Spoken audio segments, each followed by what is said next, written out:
पुण्य पुंज बिनु मिले ही न संता। महाराज जी, ऐसे कौन से पुण्य हैं जिससे संत मिलते हैं? कृपया मार्ग। एक चौपाई में और कहते हैं, बिनु हरि कृपा मिले नहीं संता। ये भी कहते हैं ना, अब मोहि भाव भरोसा हनुमंता, बिनु हरि कृपा मिले नहीं संता।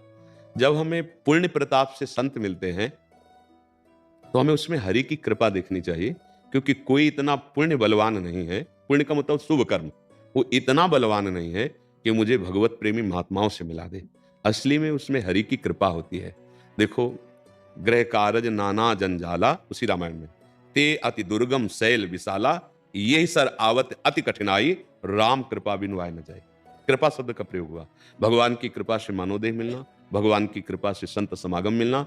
अब इसी को हम पुण्य पुंज समझ लेते। जैसे अब हम प्रभु के मार्ग में हैं, प्रभु का नाम जप कर रहे हैं, अच्छे आचरण से, चाहे गृहस्थ हो या विरक्त, तो हम कह देते हैं हमारे बड़े भाग्य, हम वृंदावन आए, हमारे बड़े भाग्य, संत समागम हुआ, हमारे बड़े भाग्य। लेकिन ये हमारे भाग्य में लिखा नहीं है। भाग्य में दो ही कर्मों का परिणाम लिखा होता है, शुभ और अशुभ। दोनों का परिणाम होता है सुख और दुख, और वो क्रमशः सबको प्राप्त हो रहे हैं। ये जो संत समागम, ये जो भगवत धाम आना, ये जो भगवान नाम जप करना, ये कृपा से होता है। जैसे वृंदावन आप आए तो हमारी वाणी जी में लिखा है, प्रथम यथामति प्रणवो श्री वृंदावन अति रम्य, श्री राधिका कृपा बिनु सबके मनन गम्य। अगर किशोरी जो लाडली जो कृपा न करे तो आप वृंदावन नहीं आ सकती।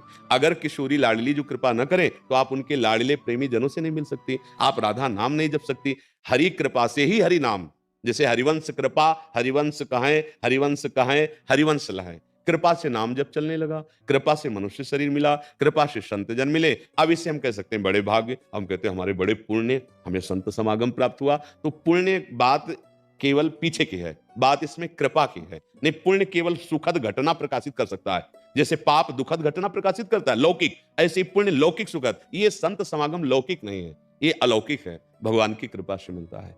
और जब भगवान की विशेष कृपा होती है तब संत समागम का फल मिलता है। क्या? जो आप सत्संग में सुने, उसे मनन किए और जीवन में उतार लिए। अगर केवल सुने और मनन नहीं किया, जीवन में उतारा नहीं, तो समय उतना सार्थक गया लेकिन लाभ नहीं मिला।